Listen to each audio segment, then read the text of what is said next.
Institute for Physical Education and Sport was set up to provide courses at different levels, at diploma, first degree, master's level in physical education and sport.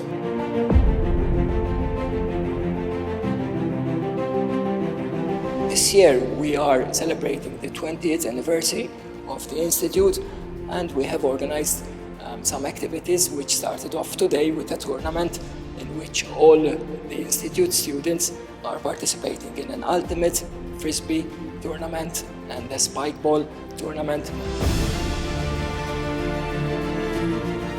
And we are hoping to have a conference later on in May.